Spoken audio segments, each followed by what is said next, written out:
সীতাকুণ্ডা থেকে ঘুরে আসেন মাত্র 500 টাকা দিয়ে। হ্যালো এভরিওয়ান, আসসালামু আলাইকুম। কি অবস্থা সবার, কেমন আছেন? আশা করি আলহামদুলিল্লাহ ভালো আছেন। তো যেহেতু আমরা ব্রাউনবাড়িয়ান, অবশ্যই আমাদেরকে ব্রাউনবাড়িয়া থেকে উঠতে হবে চিটাগাং মেল দিয়ে। এই ট্রেনটি আসে রাত 3:30 বাজে। তার জন্য আমরা বাসা থেকে সিএনজি নিয়ে ব্রাউনবাড়িয়া স্টেশনে পৌঁছে গেলাম রাত 1টা বাজে।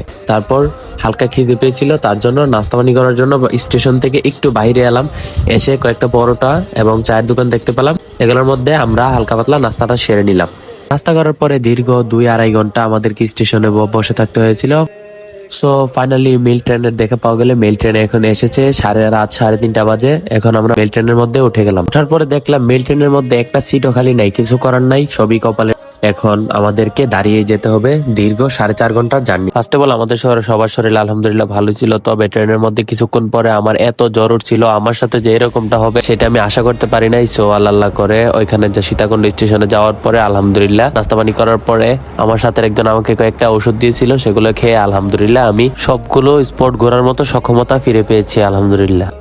ফার্স্ট অফ অল যেহেতু মেল ট্রেনের কোনো টিটি নেই, সেহেতু ব্রাউনবাড়িয়া থেকে আমাদের জনপ্রতি ভাড়া পড়েছিল মাত্র 0.00 টাকা। তার মানে 1 টাকাও লাগেনি সীতাকুণ্ড স্টেশনে যাওয়া পর্যন্ত। তো আমার সাথে সবাই ট্রেনের দরজার সামনে দাঁড়িয়ে তারা প্রকৃতি লীলাভূমি দেখছে। তারা ট্রেন থেকে মোটামুটি অনেক সুন্দর একটা দৃশ্য পাওয়া গেছে। সো ফাইনালি আমাদের গন্তব্যস্থল সীতাকুণ্ড স্টেশনে পৌঁছেছি সকাল 8:30 বাজে। আমরা গন্তব্যস্থলে পৌঁছানোর পরে তাড়াহুড়া করে আমরা সবাই ট্রেন থেকে নেমে পড়লাম। তারপরে হালকা পাতলা নাস্তা পানি সেরে নিলাম। সো আজকের ভিডিওটা এ পর্যন্ত।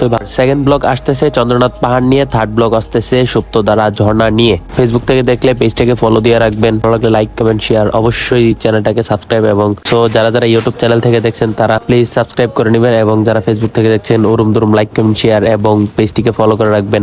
আল্লাহ হাফেজ। এবং সেকেন্ড ব্লগ আসছে আগামী 2 দিন পরে। ততক্ষণে সবাই ভালো থাকবেন, সুস্থ থাকবেন। আল্লাহ হাফেজ।